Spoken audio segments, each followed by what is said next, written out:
পুজো মিটতেই supreme কোর্টে বড় ধাক্কা রাজ্য সরকারের। এবার রাজ্য সরকারকে দিতে হবে 10,53,00,000 টাকা। কি হয়েছে চলুন দেখে নেওয়া যাক। তার আগে অনুরোধ, ভিডিওটি ভালো লাগলে লাইক, কমেন্ট, শেয়ার এবং সাবস্ক্রাইব করতে একদম ভুলবেন না। চলে আসি বিস্তারিত খবরে। 3 দশকেরও বেশি সময় ধরে চলল আইনি লড়াই। জমি অধিগ্রহণ সংক্রান্ত মামলায় শেষ পর্যন্ত রাজ্যের বিরুদ্ধে জিতল পুরসভায়। রাজ্য সরকারকে 10,53,00,000 টাকা ক্ষতিপূরণ দেওয়ার কড়া নির্দেশ সুপ্রিম কোর্টের। এই নির্দেশ মানতেই হবে, এমনকি সুপ্রিম কোর্ট থেকে জানিয়ে দেওয়া হয়েছে এই নির্দেশ পুনর্বিবেচনার আর্জি জানিয়ে আর আবেদন করা যাবে না সুপ্রিম কোর্টে। কি হয়েছে?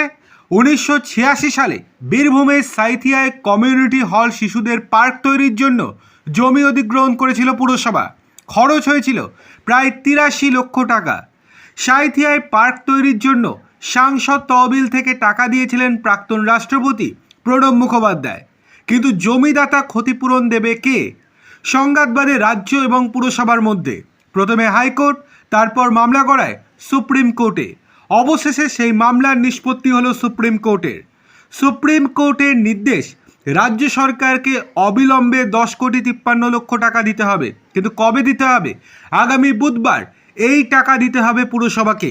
সাঁইথিয়া পুরসভার আইনজীবী আশিস চৌধুরী বলেন, মামলাটি দীর্ঘদিন কলকাতা হাইকোর্ট থেকে সুপ্রিম কোর্টে শুনানি হয়েছে। যখন জমিটি অধিগ্রহণ হয় সেই সময় পৌরসভা অধিগ্রহণ বাবদ যা ক্ষতিপূরণ সেটা দিয়ে দিয়েছিল। তাহলে এখন কেন পুরসভা আবার নতুন করে টাকা দেবে? সুপ্রিম কোর্টে আমাদের বক্তব্য গ্রাহ্য হয়। শেষমেশ সুপ্রিম কোর্ট রাজ্যকেই সমস্ত ক্ষতিপূরণ দিতে বলেছে।